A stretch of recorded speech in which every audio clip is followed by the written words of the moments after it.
సుమన్ టీవీలో మీ personal and business promotions కోసం కింది నెంబర్కి కాంటాక్ట్ చేయండి.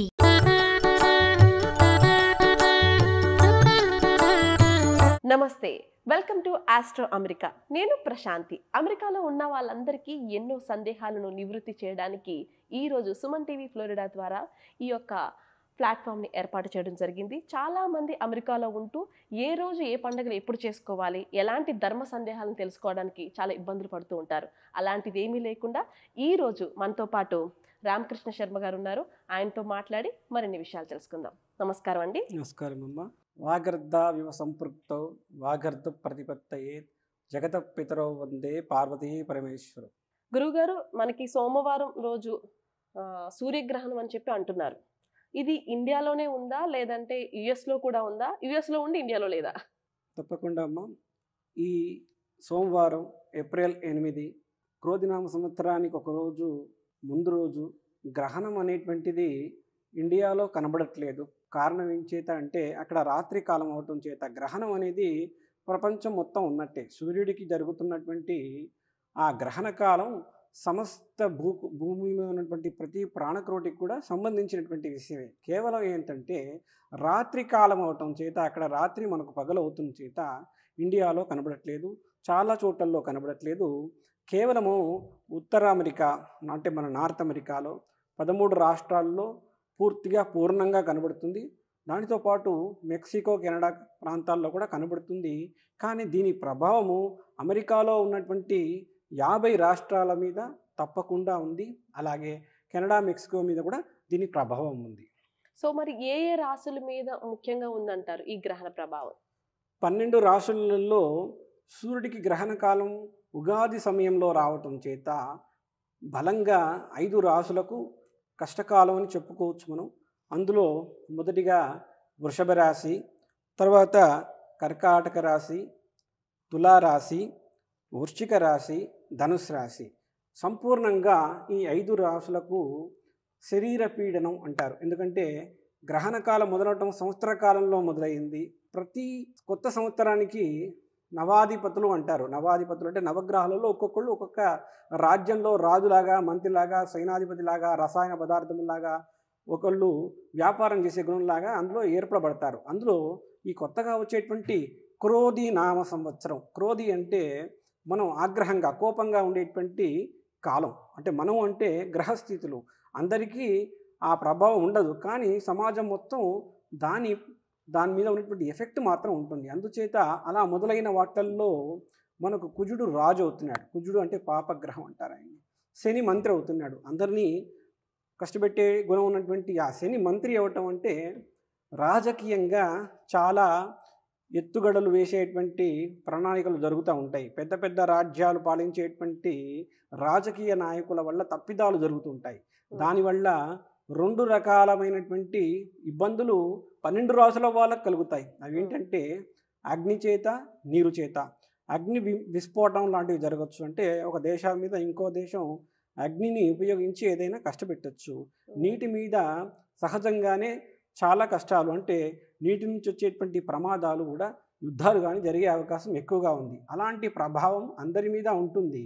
కానీ 5 రాసుల్లో వాళ్ళ స్వప్రయోజనాలలో కూడా వాళ్ళు రోజు చేసుకునే పనులలో, వ్యాపారాలలో చాలా ఆటంకాలు వచ్చే అవకాశం ఉంది. ఇప్పుడు నేను చెప్పినటువంటి 5 రాసులకు కూడా ఈ కష్టం కొద్దిగా అవకాశం ఉంటుంది అని చెప్తున్నాను. గురువుగారు, మరి ఇప్పుడు చాలా మంది ఇక్కడ సెటిల్ అయిన వాళ్ళు ఉంటారు. అంటే H1 కోసం ట్రై చేసేవాళ్ళు, ఇక్కడే ఉండాలి అనుకునే వాళ్ళు, అదేవిధంగా మనకి జీసీ కోసం ట్రై చేసేవాళ్ళు. అంటే ఇక్కడ ఉన్న పరిస్థితుల పరంగా వీళ్ళకి చాలా ఇంపార్టెన్స్, మన వాళ్ళకి ఇక్కడ ఎవరైతే ఉన్నారో. సో మీరు అన్నది కూడా ముఖ్యంగా అమెరికాలో ఉన్నటువంటి ప్రజల మీద ఎఫెక్ట్ చూపిస్తుంది. సో అంటే మన తెలుగు వారనే ఉంటుందా అండి, లేదంటే జనరల్ గానే అమెరికన్స్ కూడా దీన్ని పాటించడం అనేది ఉంటుందంటారా? అందరూ ఉంటుంది. దీన్ని మనం ఉన్నటువంటి కాలాన్ని కలియుగం అంటారు. సత్యుగంలో 100% అందరూ ధర్మాన్ని ఆచరించేవాళ్ళు. త్రేతాయుగంలో 75% ఆచరించేవాళ్ళు. ద్వాపర కాలంలో 50% ఆచరించేవారు. 50% ధర్మాన్ని ఆచరించినంతసేపు అంటే అందరూ హిందువులు లాంటి వాళ్ళే ఉండేవాళ్ళు. ద్వాపర కాలం అంటారు. అప్పటి వరకు భగవంతుడు ఉన్నాడు. సత్యుగంలో అంతే ఆయనే ఉన్నాడు, నిద్రిస్తూ ఉన్నాడు, అందరిలో ఉన్నాడు. త్రేతాయుగంలో రాముడిలాగా ఉన్నాడు, ద్వాపరంలో కృష్ణుడిలాగా ఉన్నాడు. కలియుగానికి వచ్చేసరికి ధర్మము 25 అయిపోయింది. 25% ఉండటం చేత ఆయన ప్రత్యక్షంగా లేడు. అందుకే ధర్మాన్ని ఆచరించే ఈ 20 మందికే ఇలాంటి దోషం ఉందని కాదు, అందరికీ ఉంటుంది. కానీ మిగతా వాళ్లకు ఈ దోషము ఇప్పుడు కనబడదు. ఎందుకంటే వాళ్ళు ధర్మాన్ని అంటిపెట్టే లేరు. వాళ్లకు దాని ఫలితము మరు జన్మల్లో ఇంతకంటే ప్రమాదకరంగా ఉంటుంది. ఇప్పుడు బాధ జరిగినట్టయితే, ఇప్పుడున్న కష్టం వచ్చినట్టయితే ఇది కొంతలోనే పోతుంది, గోటితో పోతుంది.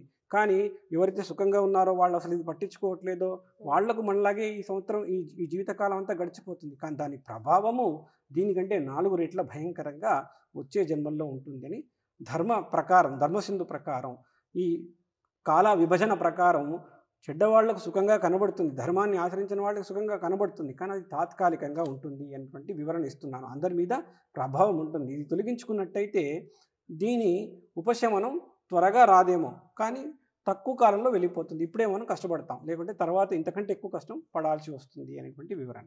అయితే ఇప్పుడు H1B వీసాల కోసం ట్రై చేసే వాళ్ళు వీళ్ళు ఎవరైతే ఉంటారో మనం మాట్లాడుకున్నట్టుగా జీసీ కోసం కానీ, ఇక్కడ పిల్లల చదువుల గురించి కానీ, వీళ్ళకి ఏమన్నా కొంచెం ఎఫెక్ట్ చూపించే అవకాశం ఉందంటారు? ఎందుకంటే మీరు ముఖ్యంగా చెప్తుంది అమెరికా దేశంలోనే ఉంది ఈ యొక్క గ్రహణం అని చెప్తున్నారు కనుక. అవును, ఇది వీసా గ్రీన్ కార్డ్ అనేటువంటి స్థితిని మాట్లాడట్లేదు, ప్రపంచ స్థితిని మారుస్తుంది.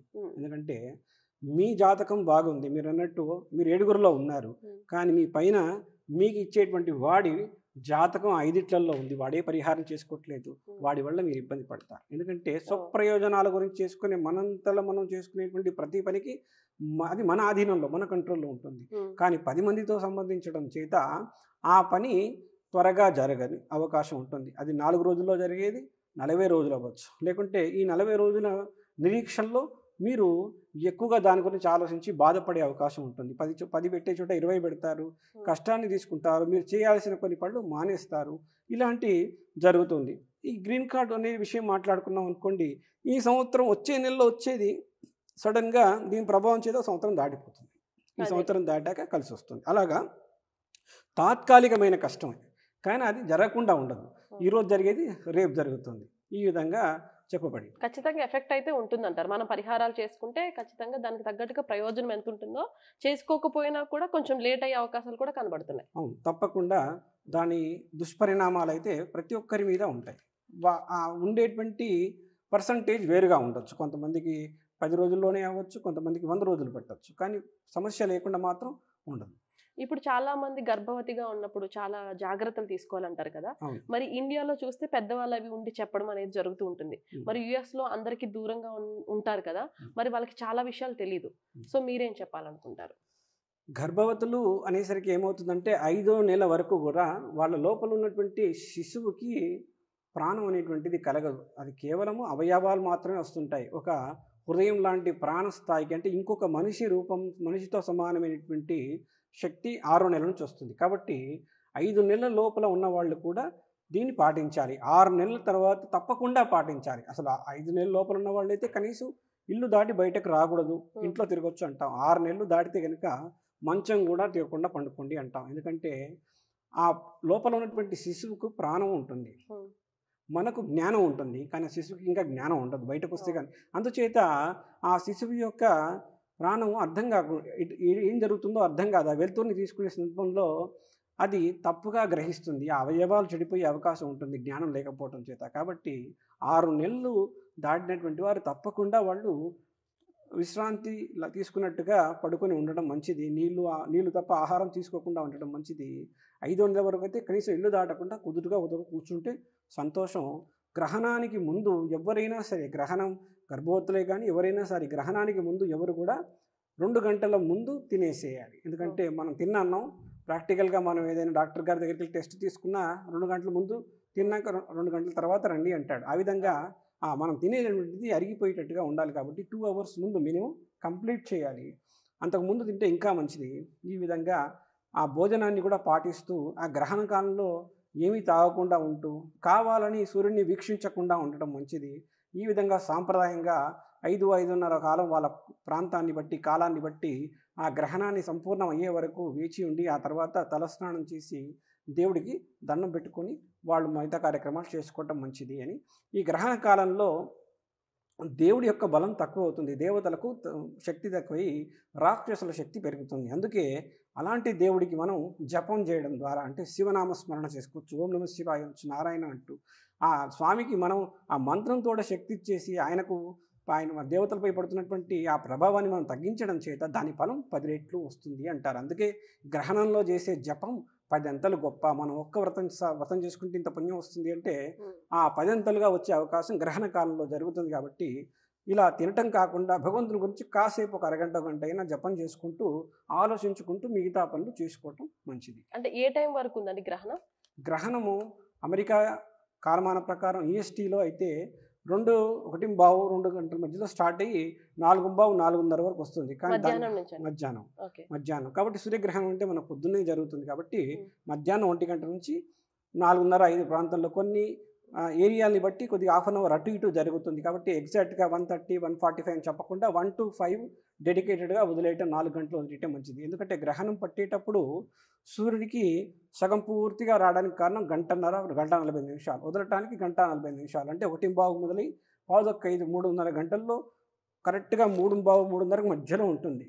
ఆ మధ్యలో అవ్వగానే ఎప్పుడైతే గ్రహణం మధ్యలో పూర్తిగా ఆకిపోయి ఉంటుందో దాన్ని అమావాస్య అయిపోయింది అంటాం. అప్పటికి అంటే అప్పటికి అయిపోయి మళ్ళీ ఉగాదిలో కంటిన్యూ అవుతుంది, వదలటం కంటిన్యూ అవుతుంది. అందుచేతనే మనకు నెక్స్ట్ ఇయర్ మొత్తం ఆ గ్రహం విడుపులో గ్రహాలు స్టార్ట్ అయినాయని ఉగాది అంతా శుభంగా ఉండకపోవచ్చు అనేటువంటి అనుమానం ఉంది, ఆస్కారము ఉంది అని చెప్పబడింది. అయితే గ్రహణ కాలంలో ముఖ్యంగా ఏ దేవుని ప్రార్థిస్తే మంచిదంటారు?